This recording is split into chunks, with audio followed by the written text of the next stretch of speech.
faithfulness goes on and on. Your faithfulness will be my song. Your faithfulness, faithfulness, I'll tell of your faithfulness, faithfulness. Hello everyone, and welcome to Stories of Faithfulness. I am Pastor Eric Thone here at South Canyon Lutheran Church in Rapid City, South Dakota. Stories of Faithfulness is really a celebration of the way that God continues to work in ordinary people's lives, here and now in our communities, presence with ordinary people like you and I. And our hope is that in sharing these stories, we will be able to encourage one another, that we will be able to build one another up in our faith. And we also hope that you'll be inspired to share your own story with the understanding that we live in a world that is oftentimes discouraging, and we live amongst people that are looking for hope, for something to believe in, and that our experiences with God can offer exactly that hope. And so I invite you to make it a practice to share your story of God's grace and love and faithfulness. Whenever you see that opportunity, see someone who is looking for something to believe in, looking for hope.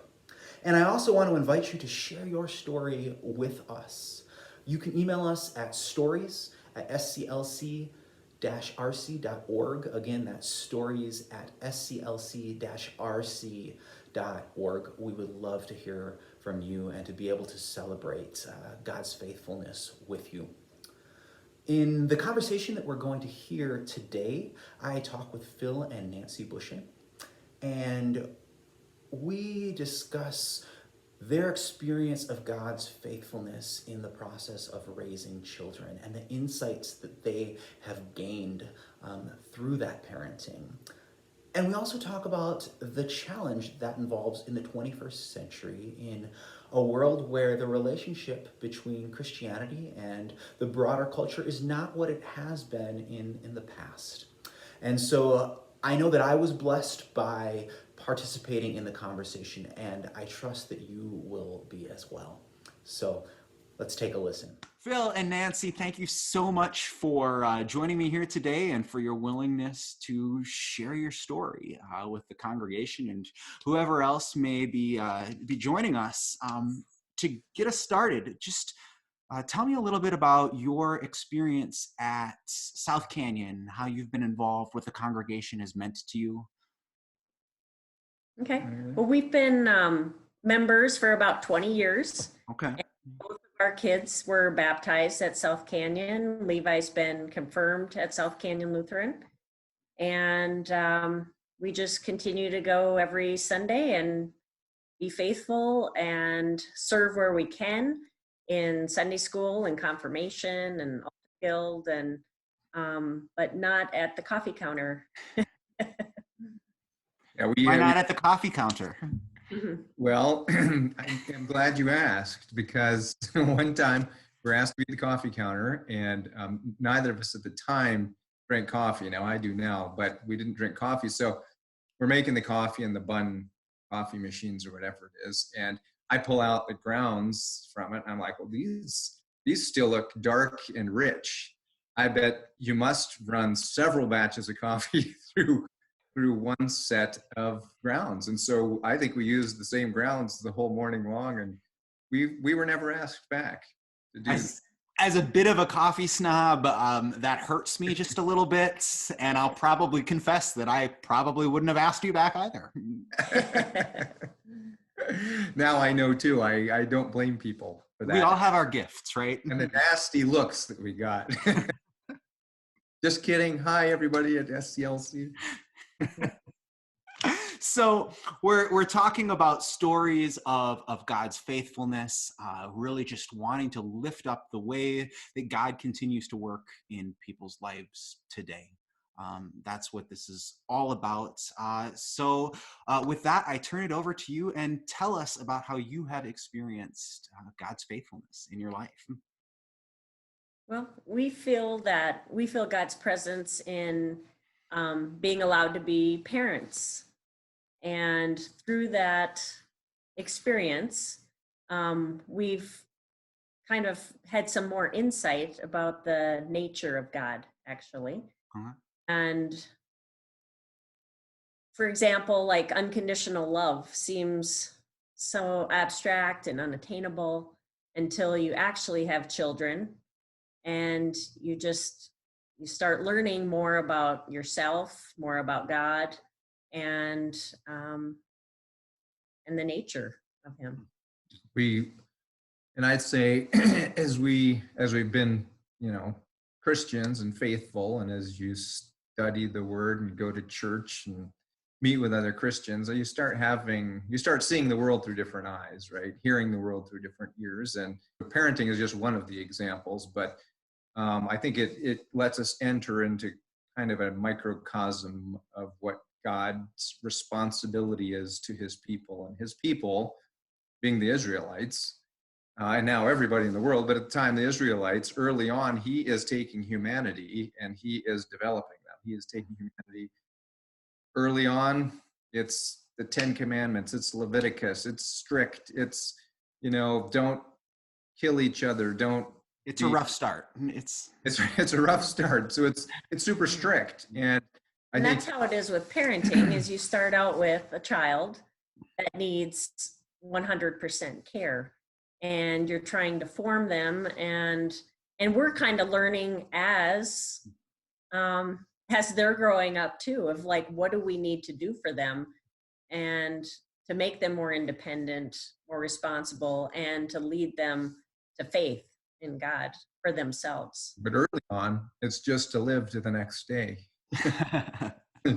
Don't stick a knife in the outlet. Don't stick a knife in the toaster. Don't stick a knife in your brother. You do have to be a little bit more harsh, right? It's yes and it's no, and these are the banks of the river, right? We have to keep you in your banks here, so to speak. So as they get older, you start letting, if you've brought them up right, I guess, early on, then you can start letting loose the rope a little bit and giving them a little bit more slack. But I see that sort of lets us into God's nature, and also how many times what seemed like punishment, right, was just the firm hand of God, and that's the all of that stuff that seems harsh is also rooted in love.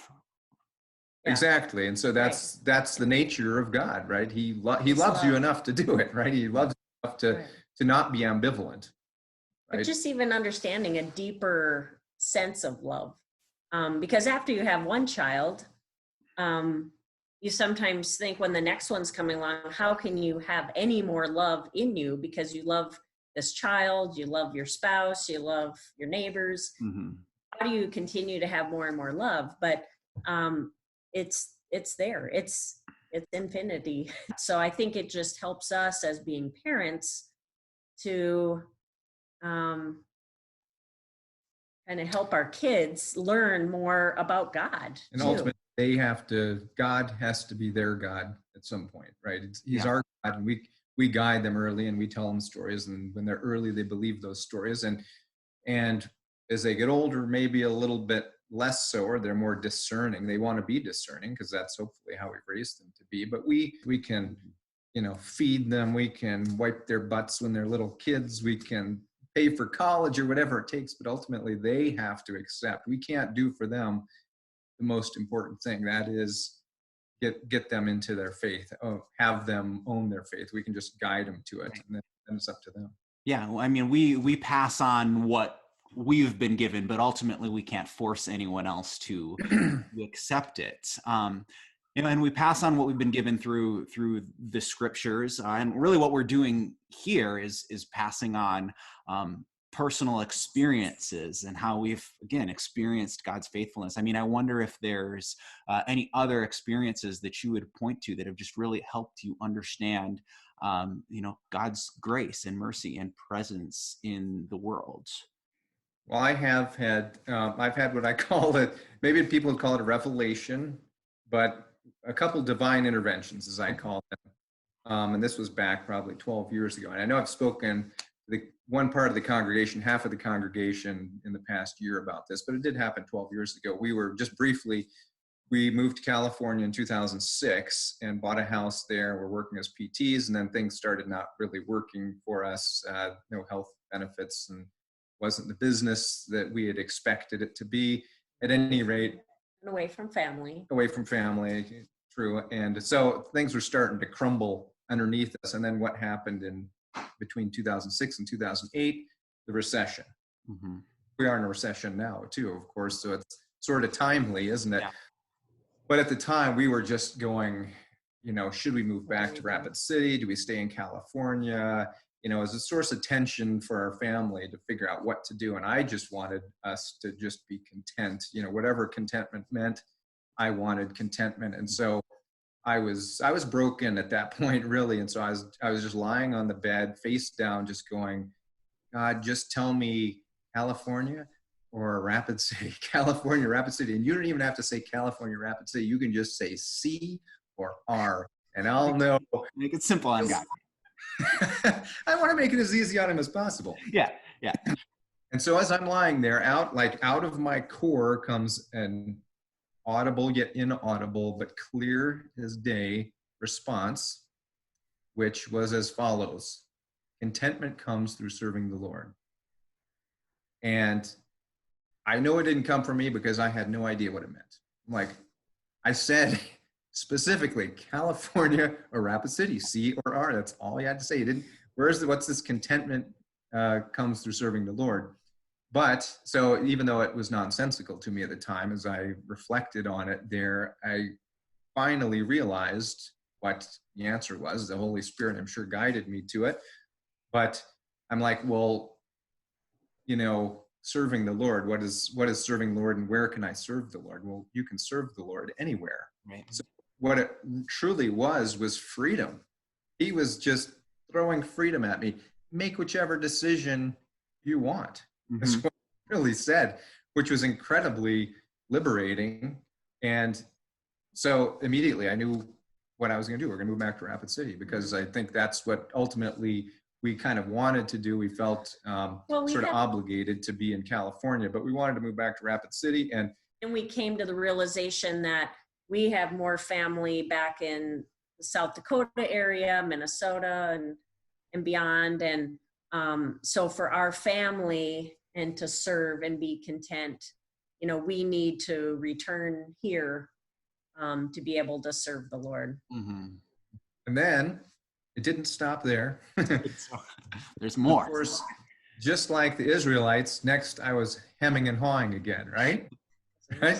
Very much like the Israelites, yeah. You get that. I mean, you can't blame them because it's human nature. So anyway, I was at my work, and there was another guy working there, and he had fallen on hard times too. He had owned a Christian bookstore for 20 years, and during the recession, it went belly up, and he had to start over with his job from the absolute bottom.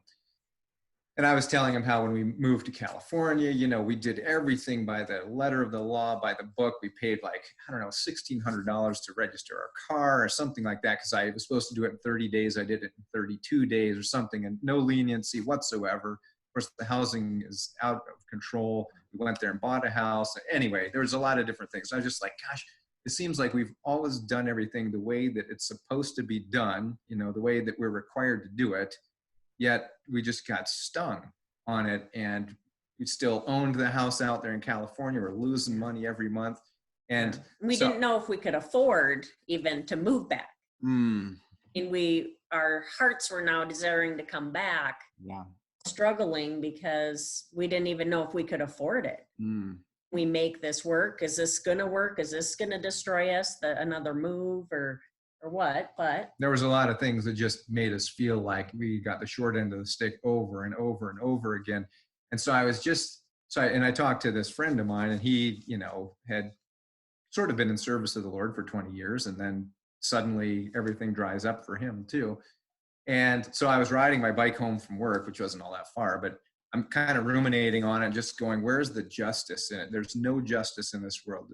Where's the justice? And blam, out of my core again comes, for the second time in probably a year and a half, your justice can be found in grace. Mm-hmm. And I was like, what does that mean?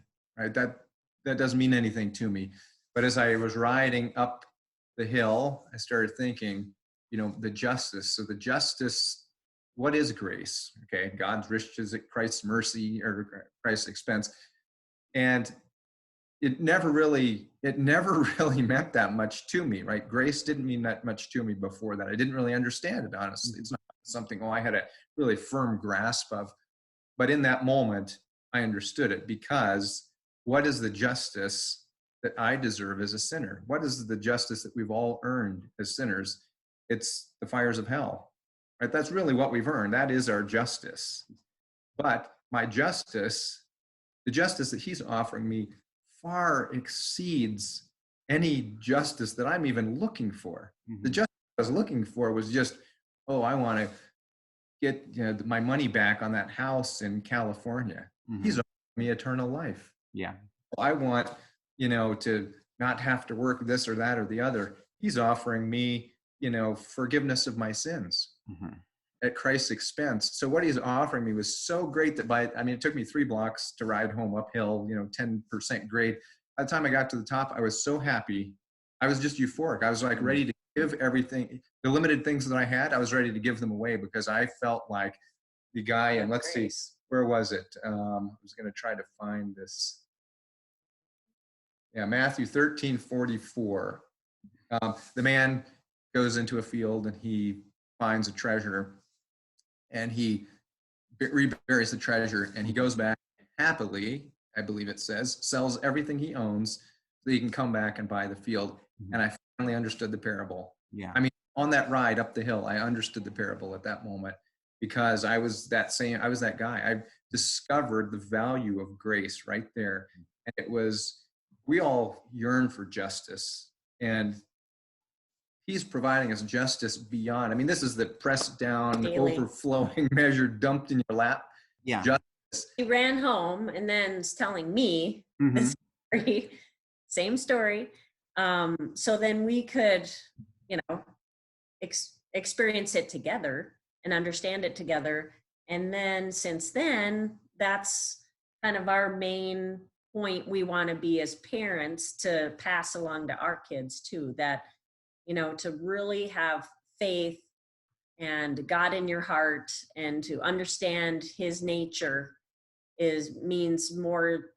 That's our role. It means more to give that to them, and that understanding, than anything. And then we've done our job, really.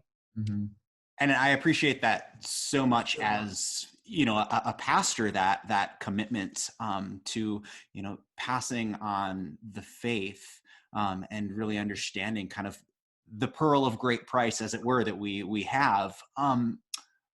But so even with, wonderful experiences like you're talking about, the type of, mystical experiences that I think, sometimes we wonder if God still acts in that type of mystical, spiritual, revelatory type of way. Now, I've had my own experiences and have talked to enough people that I really believe that God is absolutely present in the type of way that you're talking about, and that I've heard from so many others, though not everyone has had those types of experiences. But what I want to ask about is, even with that type of experience of God, passing on faith in the 21st century to teenagers, in the culture and the society that we live in, is a huge challenge. How do you handle that as parents?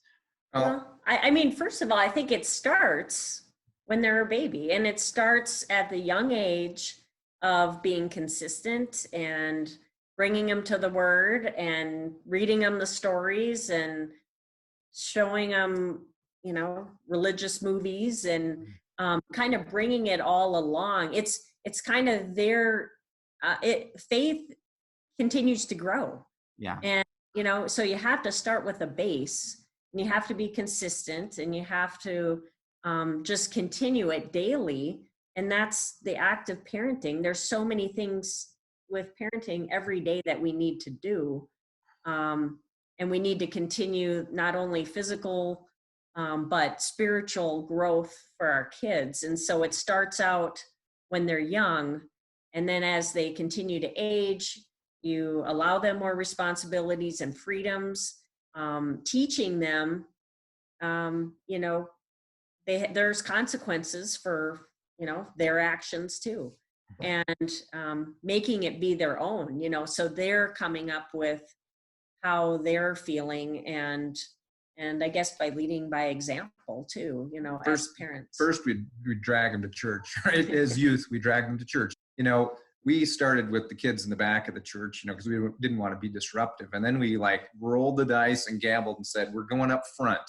Okay. And we've been up front since they were, who knows, 2. you know, like 2 to 4.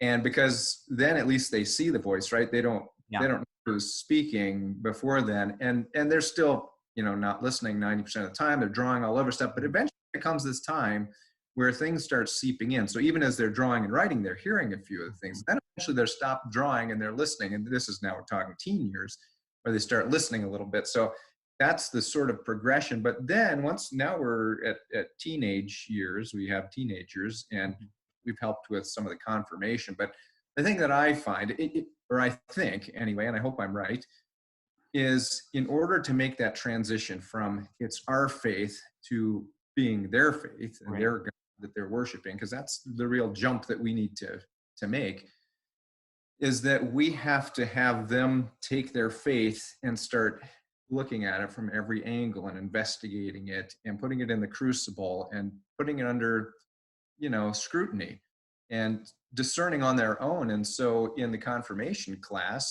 and at home too, we will ask them to sort of challenge their faith a little bit. Why do they believe certain things? And start questioning stuff, because if they think, or if they voice that they never had a problem with faith, I've always been never had a problem, they're lying, right? I mean, we've all had doubts, right? We've all had doubts. Yeah. In confirmation, I would invite them to tell me what your doubts are. Let's talk about it as a group, because we all have them. And where does it seem like science and faith conflict with each other? Let's talk about that. Okay. These are the elephants in the room that many adults end up either just saying, no, don't ever question it, wrap them over the knuckles with a ruler and just make them be quiet. Now, the fact that they're not going to ask those questions out loud anymore, are they no longer asking them in their hearts?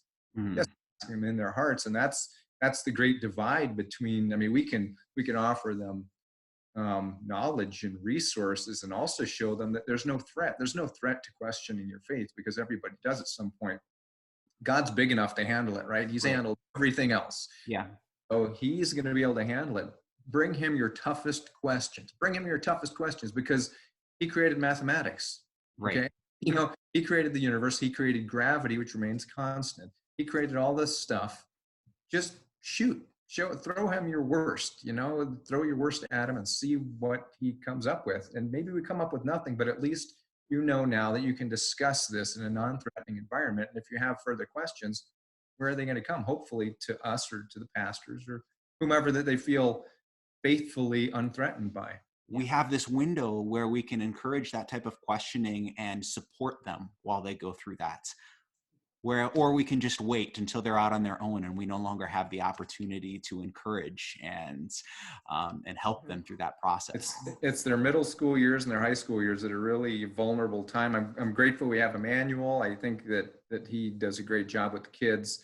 And, you know, there's been a lot of kids, I think, ultimately who've been chased away from the faith by Christians. Honestly, by Christians. Oh, I mean, absolutely. Well-meaning Christians, undoubtedly, but you know, we've pushed them away by being very judgmental, and you know, this is the only way that it's done. And you know, if we could give people a little bit more understanding, a little bit more grace, and they're not going to come to it the same way that, I mean, we all come to it differently, right? I mean, you come to your faith in a way that's different than mine. So I may give a testimony that means nothing to somebody on the way that I came to my faith, and yours might really reach that person where mine completely missed. So we can't expect everybody to be like us. And I think that's a great way for us to wrap up this idea of this variety of stories that people have, that your story is not my story. And, we don't know necessarily the story or God's plan for that neighbor that we're looking at. But one of the things I hope comes out of these stories of faithfulness is the recognition of this wide range of stories and the wide range of ways that people are led into faith and into deeper relationship with God. And that you're right, your story today may not resonate with some people.